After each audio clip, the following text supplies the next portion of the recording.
Black board education में आप सभी का स्वागत है।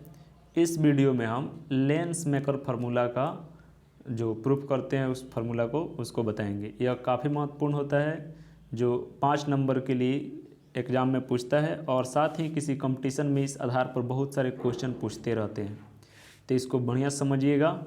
अगर आप हमारे चैनल पर नए हैं तो चैनल को सब्सक्राइब और शेयर ज़रूर कीजिएगा। अब देखिए लेंस मेकर फार्मूला क्या होता है। एक लेंस होता है, मान लीजिए कि यहाँ पर उत्तल लेंस ले लेते हैं, कन्वेक्स लेंस है। अब इसमें 2 प्रकार के सरफेस होते हैं। एक यहाँ पर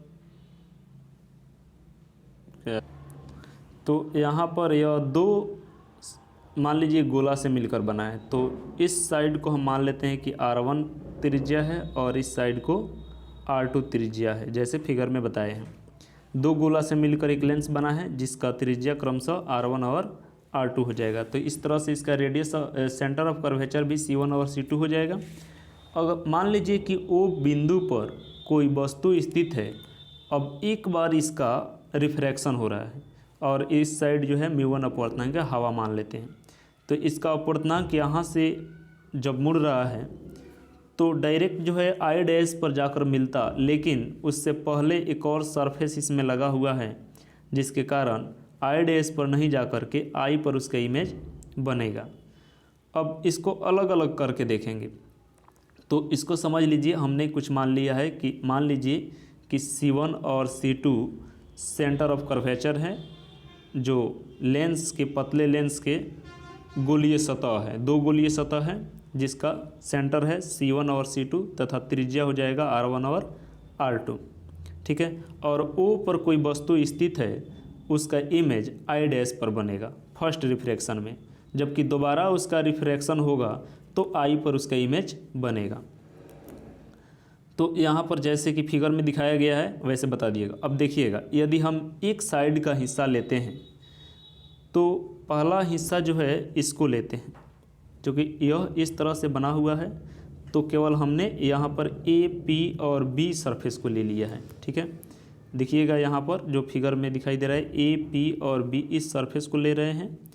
तो फिगर में यहाँ पर अब फिर से देखिए A, P, B सरफेस में O पर कोई वस्तु स्थित है और उसका इमेज आई डैश पर जा कर के बन रहा है, क्योंकि इस साइड जो है हम मान लेते हैं कि μ2 अपवर्तनांक स्थित है, तो इसका इमेज आई डैश बन रहा है और आई डैश पर बन रहा है तो इसका इमेज V डैश मान लेते हैं और जो वस्तु दूरी है वह U मान लेते हैं। तो हम जानते हैं अपवर्तन के नियम से जो गोलीय सतह के लिए अपवर्तन होता है उसका फार्मूला होता है μ2/v माइनस μ1/u बराबर μ2 माइनस μ1/r। यहाँ पर जो r है वह R1 होगा, क्योंकि इस साइड का जो त्रिज्या माने थे R1 माने हैं, और यहाँ पर μ1 अपवर्तनांक वाले क्षेत्र में कोई वस्तु स्थित है और μ2 में जो है उसका इमेज बन रहा है। तो हम लिख सकते हैं μ2 v डैश, यहाँ जो दूरी है यह v डैश दूरी माने हैं, तो v डैश माइनस μ1/u बराबर μ2 माइनस μ1/r, R1 मान लेते हैं, इसको समीकरण मान लेते हैं 1।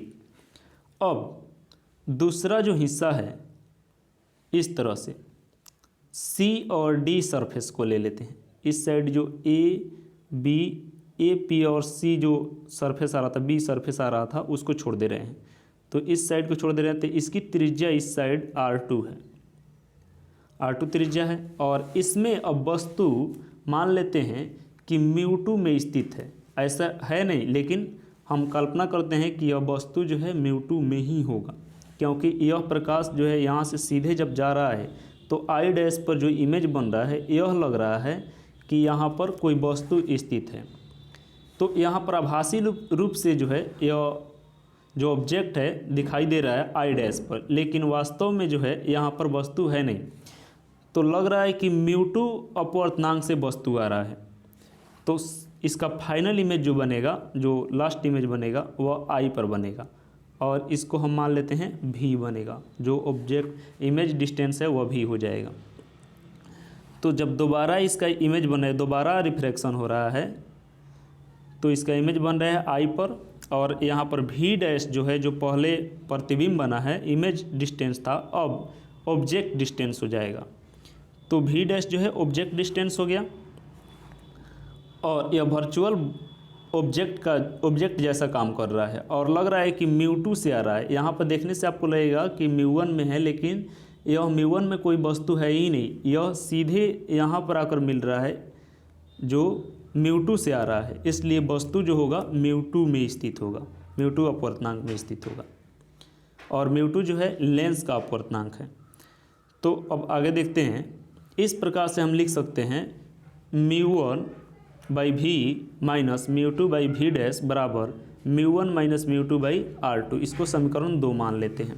यहीं पर सबसे ज़्यादा कन्फ्यूज होता है कि μ1 बाई v क्यों लिखेंगे, ठीक है, क्योंकि इमेज बन रहा है μ1 अपवर्तनांक में, तो v वाले को हम लिखते हैं जिस अपवर्तनांक में रहता है।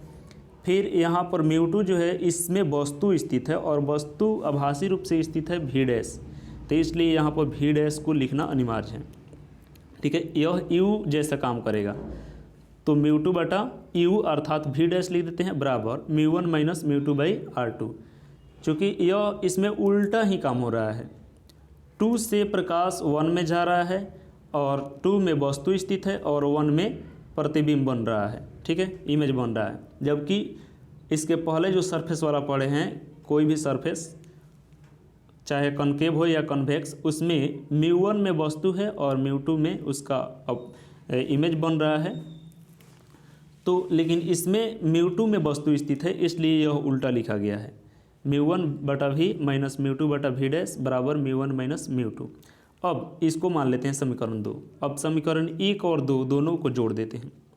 तो एक जो है वह है μ2 बटा v डैश माइनस μ1 बटा u बराबर μ2 माइनस μ1 बटा r, और 2 समीकरण अभी यहाँ प्राप्त हुआ है μ1 बटा v माइनस μ2 बटा v डैश बराबर μ1 माइनस μ2 बटा r2। अब इसको जोड़ेंगे तो जो निगेटिव है और पॉजिटिव वो कट जाएगा, तो μ2 बटा v डैश ये कट जाएंगे, और बच जाएगा यहाँ पर μ1 बटा v माइनस यह μ1 बटा u बराबर हो जाएगा μ2 माइनस μ1 बटा r1 प्लस μ1 माइनस μ2 बटा r2।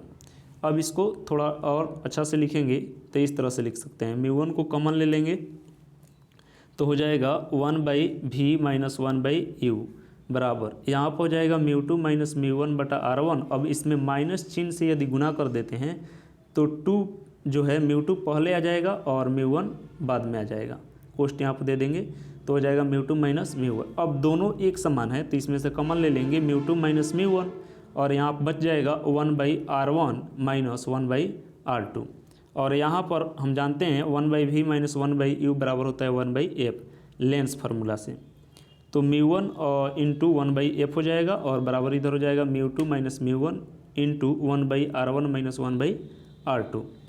अब इस μ1 को हम इस साइड भेज देंगे तो भागा में चला जाएगा जो गुना में है, तो 1 बाई एफ बराबर हो जाएगा μ2 बटा μ1 माइनस μ1 बटा μ1, यह कट कर 1 हो जाएगा, और इसको हम आगे इस तरह से लिख सकते हैं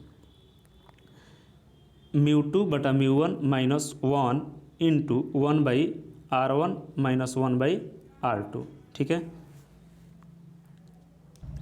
अब इसको हम लिख सकते हैं 1 बाई एफ बराबर μ2 बटा μ1 minus 1 into 1 by r1 minus 1 by r2।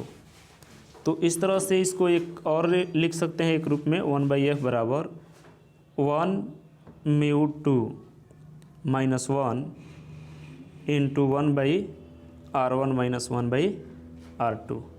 चूँकि 1 μ2 को ही हम लोग लिख सकते हैं यहाँ पर μ2 बटा μ1, ठीक है। तो इस तरह से यह लेंस मेकर फार्मूला हो गया। अब इसमें ऑब्जेक्टिव क्वेश्चन बहुत सारे पूछते हैं कि एक लेंस को उससे कम अपवर्तनांक वाले या अधिक अपवर्तनांक वाले या बराबर अपवर्तनांक वाले किसी लिक्विड में डुबा देते हैं तो उसका फोकस दूरी क्या होगा, उसकी क्षमता क्या होगी, इस तरह से क्वेश्चन देता है। तो क्वेश्चन जो है अगले वीडियो में बताया जाएगा कि किस तरह से पूछेगा और क्या होगा, ठीक है। यहाँ पर μ2 जो है डेंसर मीडियम का रिफ्रैक्टिव इंडेक्स है, और μ1 जो है रेरर मीडियम का रिफ्रैक्टिव इंडेक्स है, और R1 और R2 जो है आपको पहले बता दिए है कि जो गोला से बना है लेंस उसका त्रिज्या है, और F जो है फोकस है। तो उस लेंस का फोकस हम कैसे ज्ञात करेंगे, तो यह अपवर्तनांक यदि दिया हो तो उस तरह से हम लोग निकाल सकते हैं। ये त्रिज्या दोनों का अलग अलग है। इसके क्वेश्चन को अगले वीडियो में देखेंगे। Thank you. फिर से दोबारा इसको देख लीजिएगा, लिख लीजिएगा, ज़रूर समझ में आएगा।